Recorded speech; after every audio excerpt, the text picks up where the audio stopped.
My children weren't invited to Christmas because there wasn't room. But my brother's kids were all over the house. I quietly packed our gifts and left. The next morning I unwrapped something online and tagged every single relative. I found out my kids weren't invited to Christmas through a text that didn't even mention their names. Just a quick message from my mom, 2 weeks before the 25th. Hey sweetie, we're doing something smaller this year. Just immediate family. Hope that's okay. I stared at it for a long time, not sure what she meant by immediate family considering I am her daughter. I texted back asking who would be there. After a few hours she finally replied. Just Ryan and Melanie and the kids. It's easier that way, you know how crowded it gets. Ryan is my brother. Older by 2 years. Golden boy since birth. 3 kids, noisy as hell, but somehow they never cause chaos, just energy. A little quieter, a little more sensitive, and somehow always the ones being too much. We've all done Christmas at my parents' house every year since before Lena, my oldest, was born. 11 years of piling into their over-decorated living room, watching my dad fall asleep during Elf, eating my mom's overcooked ham and pretending it was great. But this year my kids, Lena and Jack, weren't included. Because there wasn't room. I didn't respond. I didn't fight. Not then. I just sat with it. Nate, my husband, told me maybe they were just overwhelmed, maybe it wasn't personal. But Nate's never been on the receiving end of my family's pecking order. He gets invited to everything. He gets the polite smiles. I get the side eyes when Jack doesn't want to hug someone or when Lena says no to pie. I didn't tell the kids. I told them we were having a quiet Christmas this year, just the 4 of us. They were disappointed, but they didn't question it. They've learned not to. Still, I packed the car on Christmas Eve. Every gift I had wrapped for my parents, for Ryan, for his kids. I told Nate I wanted to drop them off, just be decent. He didn't argue. We drove over around 3 p.m. Their street was already packed with cars. I had to park halfway down the block. That was my first clue. The second was the front door being wide open even though it was freezing. I didn't even get to the porch before I saw inside. Every light was on. Fireplace crackling. Laughter echoing from the living room. And Ryan's kids were everywhere. Wrapping paper in the air, toys scattered, music blasting. My mom was taking pictures. My dad was pouring wine. No room, huh? I turned around, walked back to the car and opened the trunk. Nate didn't say a word. I packed the gifts back in. All of them. We drove home in silence. I didn't cry. I wasn't even angry. I was past that. The next morning, I decided if they didn't have room for us at Christmas, I'd make some room online. And I tagged every single one of them. The morning after Christmas, while the rest of the world was posting family photos in matching pajamas, I was uploading something different. Something I'd been drafting in my head since we got back home the night before. It wasn't dramatic. It wasn't emotional. I didn't even mention names. I just wrote, funny how some kids get to be the center of Christmas, while others get quietly uninvited because there's not enough room. Hope everyone enjoyed the space. We sure did. Just us and the truth this year. Then I attached a photo.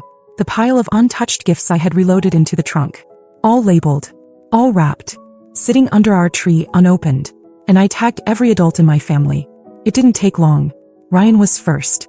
Texted me within 15 minutes. What is this about? I didn't answer. Then Melanie messaged me a string of passive-aggressive lines. I don't know what you're implying, but this feels really unfair to your parents. Maybe talk to them instead of making this public. I let that one sit too. But it was my mom who called. 3 times in a row. I didn't pick up. Then the voicemail came in. She wanted me to take it down. Said it was causing unnecessary drama. Said I was blowing things out of proportion. No apology. Not a word about the kids. That's when I posted a second time. Not deleting anything. My kids deserved an explanation.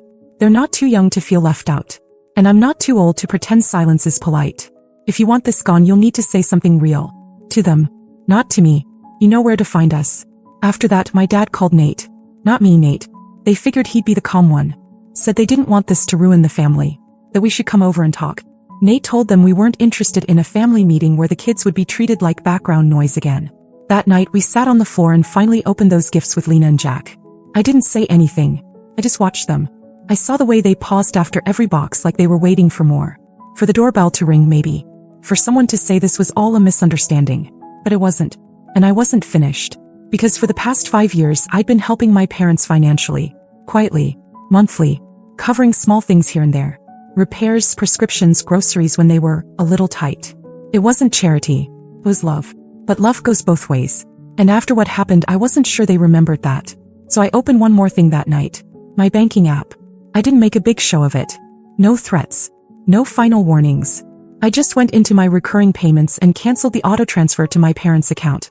It had been $400 a month for the last 5 years. Sometimes more around the holidays. Never once did I ask for anything in return. I never even told Nate how much I'd given them until that night. He sat up straight when I showed him the total. They needed it, he said. And I needed a family who didn't lie to my kids' faces and call it easier. The next morning my mom texted again. This time she asked if we could come over that weekend and talk without the internet watching. I responded with one sentence. Only if Lena and Jack get an apology first. She left me on read. By New Year's it had started to spread. A few cousins messaged me privately saying they saw the post and asking what happened. Apparently Ryan and Melanie had told everyone I had overreacted because my kids didn't come to a Christmas that was never meant to be a big deal. But they were still circulating the photos. The tree. The matching outfits. The 5-layer dessert tray. Not a big deal. Right. A week later I got a message from my parents' neighbor. Someone I barely know, just a sweet older woman who once babysat Lena when we were desperate. She said she hoped everything was okay, that she saw my kids weren't there this year and it just felt wrong. That's when I knew. My parents weren't just embarrassed. They were exposed. The next transfer was supposed to go out on the 5th. When it didn't, my dad texted me. It was just a question mark. That was it. No, how are you? No, we miss the kids. Nothing. Just. I wrote back. No more financial support until the people I love the most are treated with the same basic respect you give Ryan's kids. He had a chance to fix it. You still do. This time he answered. You're being cruel. We don't deserve this. Cruel. That word sat with me. I typed back. Cruel is telling your daughter her children aren't welcome and pretending it's about space. Cruel is letting them think they weren't immediate enough. This is called consequences. I haven't heard from him since. But I did hear from Melanie. That message deserves a whole part of its own. It was almost midnight when Melanie messaged me. Long, overly polished, and clearly written after a few rewrites. She opened with a line pretending to care. I hope you and the kids are doing okay, then immediately got to her point. She said my posts had caused confusion among family, that the kids were starting to ask questions, that she and Ryan didn't appreciate being painted as the reason for the rift. She used phrases like narrative and misunderstandings, and said it would be best for everyone if I deleted the posts and moved forward. Then she slipped in a line that made my skin crawl. You've always been so generous with your time and support, especially financially. I'd hate to see resentment destroy what we've all worked to build as a family. Work to build. Like I was a business partner, not their scapegoat. Like the years I spent covering bills for my parents and dropping everything when they needed help were just expected parts of the structure. I didn't respond right away. I sat with it. I reread it 3 times. Then I sent it in full to my cousins Aaron and Julia and my Aunt Laura. All 3 had reached out to check on me after the Christmas mess. The responses came fast. This is manipulative. She's not sorry, she's just uncomfortable. God, Kira, I'm so sorry. They saw what I saw. When I finally responded to Melanie the next afternoon, I didn't waste words. Melanie, I posted the truth. If it makes people uncomfortable, maybe they should ask why. My children were excluded. You didn't speak up. Neither did Ryan. If you're worried about your reputation, that's on you. As for the money, that ended when the lies began. I owe my kids more than I owe this family's image. She didn't reply. 3 days later, my mom texted me again. Said she wanted to talk, just the 2 of us, and that we should leave the past in the past. I asked the same thing I had asked a dozen times by now. Will you apologize to Lena and Jack? Her answer? I just don't want to say something wrong and make things worse. There was. She'd rather say nothing at all than admit what she did. Not even to a couple of kids who just wanted to be part of Christmas. So I told her we were done. No more helping with the utility bills. No more surprise Amazon orders when their dog needed food or my dad's blood pressure machine broke again. Done showing up when the door only opened for one side of the family. And they went quiet. Like truly quiet. Not just ignoring texts. I mean total silence. Until last week. That's when a white envelope showed up in the mail. No return address. Inside was a folded invitation card, pastel with sparkles. One of Ryan and Melanie's kids was turning 10. They were throwing a big party. A bounce house. Face painting. Cotton candy machine. All cousins welcome. They had included Lena and Jack. Like nothing ever happened. The envelope showed up on a Tuesday, no return address. Just our last name in curly letters, written across the front like it had been passed through a glitter factory. I knew what it was before I even opened it. Melanie always goes overboard with party invitations. Inside was a trifold card with balloons and sparkles. One of Ryan and Melanie's kids was turning 10. They were throwing a big top bash, complete with a bounce house, face painting, popcorn machines, a magician, the works. And at the bottom in gold font, all cousins welcome. I put the card on the counter and stared at it like it was something alive. A trap maybe. After weeks of silence, after being told there wasn't room for my kids at Christmas, they suddenly had a guest list big enough for a circus? Nate saw the envelope when he got home. I didn't say a word. He read it, let out a small laugh, and asked the obvious. So now they want them there? I nodded. He shook his head and didn't push further. We both knew what this was. A PR stunt. A cleanup job. I sat on it for a day. Then I made the hard choice. I told Lena and Jack about the invite. Lena looked confused right away.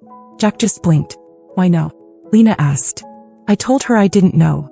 Jack asked quietly if Grandma and Grandpa would be there. When I said yes, he glanced down at the floor. I don't want to go. And that was that. My kids knew it wasn't real. They knew what the sudden welcome was worth. I felt proud and gutted at the same time. But I wasn't finished. I took a photo of the invitation and posted it to my Instagram story. Close friends and family only. The caption was short and it burned. No room for them at Christmas. But now that there's a magician and other people watching, suddenly there's room at the party? Not buying it. My kids don't need performative love. It wasn't even 5 minutes before the message icon lit up. Melanie. Seriously? That was all she wrote. Like I was the one out of line. Then my dad called. Not me directly, he called Nate again. Tried to act like he just wanted to talk. Nate handed me the phone. He started with the usual. We didn't mean for it to go this far. Things got misunderstood. No one wanted to hurt anyone. Then he asked if I'd consider taking down the post. Not once did he mention the kids. Not once did he say their names. I said the same thing I'd said before. You want it gone? Then apologize. To Lena. Look them in the eye and tell them they were wrong to exclude them. Do that and I'll take everything down. He went quiet. Then he said that's not going to happen. So I said then neither is this party. And I hung up. They still think this is about appearances. About saving face. They still think I'm the problem. But that story they're trying to protect? It's already cracking. Because the real story, the one they're so desperate to silence, isn't just mine anymore. It's Lena's. It's Jack's. And they remember everything. The party came and went. We stayed home. Jack built a Lego city. Lena read a book cover to cover. Nate grilled outside even though it was freezing. We played board games and laughed and pretended not to wonder what kind of pictures were being posted from that party. I knew there'd be some. Melanie can't help herself. By the next morning, her Facebook was a scrapbook. Group photos. Close-ups of the face painter. Ryan pretending to juggle. My parents beaming in every frame, holding Ryan's youngest like he was made of gold. Not a single mention of Lena or Jack.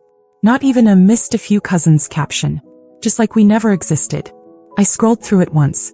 Then I logged out and deleted the app. A few days later, Nate's sister invited us over for dinner. Just us. No expectations, no undertones. Her kids adore mine and no one pretends over there. No walking on eggshells. While the kids played, I told her the whole story, all of it, even the money. She listened. Then she asked something that caught me off guard. Why did you keep helping them for so long? I didn't know how to answer. At first it was just instinct. They were my parents. They needed help. But somewhere along the way it became payment. I wasn't just covering bills. I was paying for belonging. And they still shortchanged my kids. A week later I got a text from my mom. Not an apology. Just a single sentence. We miss the kids. Can we start fresh? I stared at it for a long time. She still wouldn't say the words. Not even close. Just a vague offer to move on without looking back. I typed my response slowly. You can see them when you acknowledge what you did. You don't have to grovel. Just say it to their faces. You were wrong and they matter. It's been 3 months. She hasn't replied. Ryan and Melanie haven't spoken to me since the night of the post. My parents haven't seen Lena and Jack in person. I thought maybe it would bother me more. That I'd feel guilt. But I don't. Because the truth is, peace found its way into our house the moment we stopped chasing acceptance from people who thought love was conditional. And even if they never say sorry, they'll remember what it cost them. The pictures from that party, they're still up. But everyone who looks at them now sees something else. They see who's missing.